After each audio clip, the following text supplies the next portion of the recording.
दमदाटी आणि मारहाण करून जीवे मारण्याची धमकी दिली या आरोपावरून लोणावळ्याचे नगराध्यक्ष अमित गवळी आणि नगरसेवक गिरीश कांबळे यांची चौकशी करावी असे आदेश वडगाव मावळ न्यायालयाने दिले आहेत। पुणे जिल्ह्यातल्या मावळ तालुक्यातील राजकीय वातावरण गुन्हेगारी घटनांमुळे सध्या चांगलंच ढवळून निघालंय। राष्ट्रवादीचे तालुकाध्यक्ष बापू भेगडे यांच्या खुनाचा कट उघडकीस आला। त्यानंतर काही दिवसातच तळेगावचे माजी नगराध्यक्ष भाजपचे सचिन शेळके यांचा दिवसाढवळ्या खून झाला।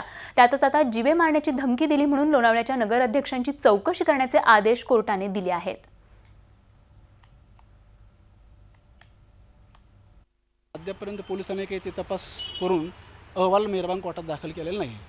आता वेळोवेळी आम्ही पोलीस स्टेशनला गेलो, फॉलोअप आम्ही केलं आहे, पण अद्याप त्यांनी कुठल्याही प्रकारची चौकशी केलेली नाही। आता काय केली नाही अद्याप काही समजू शकलं नाही। अजून थोडं दिवस वाट बघण्यानंतर आम्ही पोलीस कोर्टामध्ये प्रत्येक ॲप्लिकेशन करून तसं कोर्टाकडून डायरेक्शन घेऊन त्वरित आम्ही ह्या सर्व प्रकरणाचा चौकशी अहवाल कोर्टात दाखल करणार। झी 24 तास रहा एक पाऊल पुढे।